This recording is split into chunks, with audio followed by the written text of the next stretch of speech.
am lu ko moo tax tubaab sax tudde ko extorsion de fonds la xaw après tax dina ci ñëw voilà moo tax ma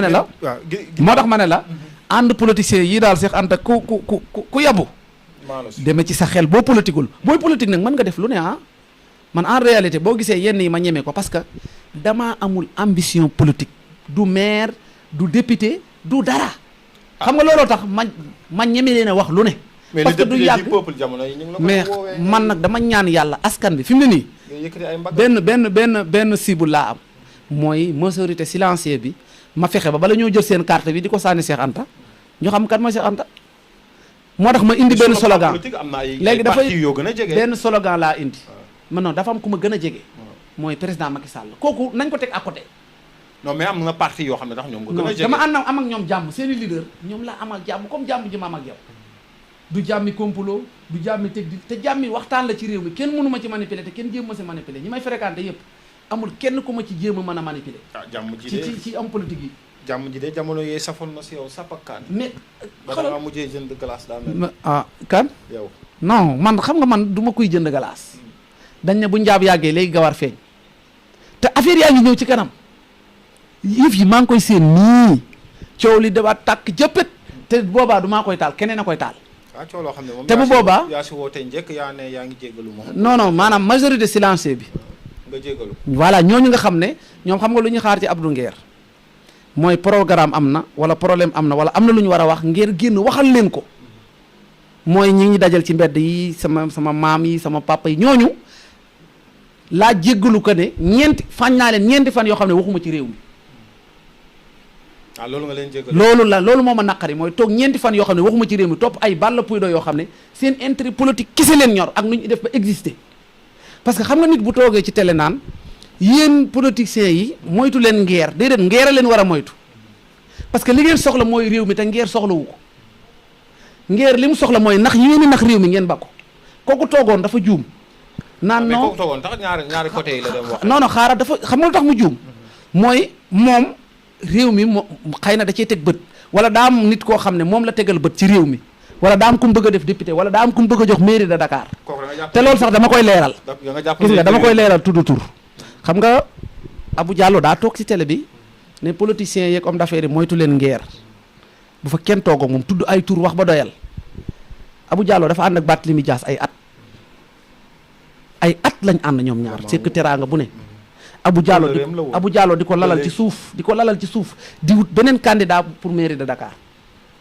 te loolu plateau bu mu toog nañ ko laaj ba xam dina ko weddi man nee naa la du ma waxantu barki borom Touba ànd ak Barthélémy Dias sekk teraanga sekk lu ne gis nga dégg naa muy tudd ay Mama Awa Niang maire yooyu di leen tudd maire ñoom ñuy tudd ñoom Barthélémy Dias lañ gëm xam nañ kan mooy Bart mais Abou waxul leen ne moom mu ngi doon lalal ay pexe Bart pour keneen nekk candidat Dakar te Bart dañ ko teg injustice ànduma ak Bart xaaral man ànduma ak Barthélémy Dias mais waaw ànduma moom ci politique laa mais sama wëllëre la mais injustice bi mu ko teg bépp sénégalais la képp kuy sénégalais di xeex ak yelleefu doomu aadama am nga mébét ka Barthélémy Dias jotaat ci mairie bi ñu fayul ko injustice parce que da doon liggéey même boo àndut ak moom gis nga ni Bart mu ngi doon liggéey Ndakaaru mais Abou même li nga xam ne da koo jege ko sës ko daan waxtaan ak moom amante moom jàmm amante waa parti socialiste jàmm am ñëpp jàmm di ko lalal ci suuf di wuti beneen candidat boo xam ne moom la doon jéem a buuxal pour mu nekk candidat Dakar information yi ñu am mooy Abou ki nga xamante ni mooy Badara ñoom seen kóllëre ak seen candidat Bart la ñun loolu lañ jàpp non xam nga yow loolu sax jàpp man nee naa la man moom lañ jàpp xam nga man seen relation saa yu demee dinañ gisante seen voyage yi Paris Cheikh waa diglu ma wax la Cheikh man télé laay waxe li may wax nii ay nit a ngi toog di ko seetaan am déet mais c'est du attaque bi nga bëgg a fay comme Abou wax man du ma fen wax ne yow non dafa loolu dama ko bëggoon leeral tey maanaam dama la bëgg a wax ne fi mu la génnee waaw non loolu garaaw loolu wax ju ñaaw la amul problème waaye dama la bëgg a xamal ne ki nga xam ne day ànd ak Barthélémy Dias nekk nitam ñu sekk teraanga mu koy lalal ci suuf di ko wutali beneen candidat bu mu jox Ndakaaru te Ndakaaru heure bii laa la wax même politiciens yi mais kooku politicien la wala chroniqueur la wala nitu média la mais loolu kooku nañ ko laaj Abou man teg naa man damay teg point mais soo waxee lii te des na yeneen de xaaral attention bii dama ci coppati rek des na yeneen gis nga coup bas yi politiciens yi defante ci suuf li ma ci xam du jeex du xaaj ñii ku def coup bas yëpp dama leen xam moo tax dama doon toog naan du ma nangu réew mi xanaa dañ ñu ko gën a leeral si yeneen plateau ay xam nga munoo yor jur fukki bal dóor fukki yëpp dama ne lii fu mu toog nañ ko posé question ba mais buñ ko weddee ma indi preuve wax kan la ak ki nekk si ginnaawam ku barki Seydina Mouhamed bu ko weddee ma indi preuve te ñi may wax ñu may dégg mën naam Bart sax mu ngi seetaan émission bi dama ne Abou bokkoon na ñi doon lalal Bart ndëgg sërëx pour wuti beneen candidat bu nekk candidat wu mairie de Dakar te du Barthélémy Dias te loolu ku ko mën a def soo nee ngeer amul ngor dama naan la jéggal naa la xam nga lu tax mën nga joxe ay indice xaar xam nga lu tax diggante bi mu xamante ak Bart diggante bi mu ànd ak Bart xaaj ba xamante ma ko ak Bart bi ñu xamante bi ñu ko mën a fréquenté ñaari at la ma ak moom te dama ko yéene waat mu injustice bi ñu ko teg Dakar mu récupéré waat ko ba tax na am na candidat yu nekk Dakar di ko xëccoo parce que ñu bari am naa seeni bataaxal pour ma ñëw jàppale leen mais damaa lànk. ku si mel ni kan non jarul tudd seen tur. amee nag pour mu jël ko dina jafe su fekkee ni Khouraychi dem na Kiraay. waaw Abbas Fall moo fi nekk. waaw te dualité bi quasiment. mais man damaa gëm ne sénégalais yi bu dee injustice bi ñu teg Barthélémy Dias naqari na leen. ñoom dinañ ko fajal seen bopp. man de loolu laa gëm bu dee nag dëkk la boo xam ne ku ñu teg injustice te Barth li ñu ko teg dafa romb injustice Barth même bu doon def dafa def lu rëy liggéey bi mu doon def Dakar dafa doon egg. condamnation la c'est la justice qui a été appliquée. mais non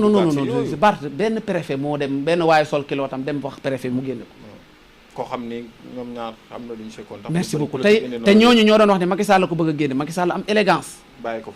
fa ne ko liggéeyal parce que Macky Sall bàyyi fa woon Barthélémy Dias ndax Barth da doon lii de dafa kii Barth dafa kii da bàyyiwu ko fa xam nga dama bàyyi woon Barth daf ko fa bàyyi woon ngir Barthélémy Dias mu ngi liggéey wallaahi lazim man su may wax turu Macky Sall di ci teg dara daf fekk mu wër. mais Barth tamit xam nga problème ak doomu ndey moom yooyu day jël. non loolu règlement de compte lañ indi mairie de Dakar léegi ñun ñu jug pour loolu faju ba nga xam ne kuñ fi falati duñ jug pour di la dàq ci maali foro parce que Sonko dañ ko dàq impôt domaine nit ñi sotle ko mais da doon nettali impôt domaine ñu dàq ko mais Barth dafa yor mairie de Dakar ñu liggéey problème politique tax ñu jëlee ko fa mooy sa candidat si mairie de Dakar. waaw si man Barthélémy Dias laay jàppale mairie de Dakar fenn rek laa ko teg du politique de mooy dañ ko fekk muy liggéey ñu jaay ko doole nangu mairie ba xoolal lii kese laa ko parce que gisuma lu ñaaw lu mu fa def très sincèrement ku ko gis nag ñëwal indil ma ku gis lu fa Barthélémy Dias indi